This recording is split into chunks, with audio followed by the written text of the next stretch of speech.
Oi, mana mau pergi ya? Masuk lorong motor. Apa nama plate tu? Ambil ke?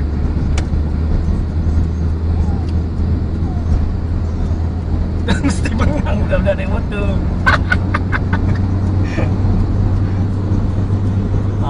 Nak keluar macam mana ni? Mana kau mau keluar ni? Depan tu ada terowong siap.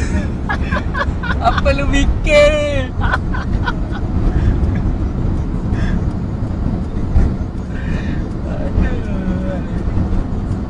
Salang kesian dia.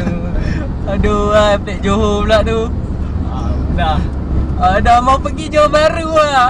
Mana punya lorong ni? Halo uncle, mana mau pergi?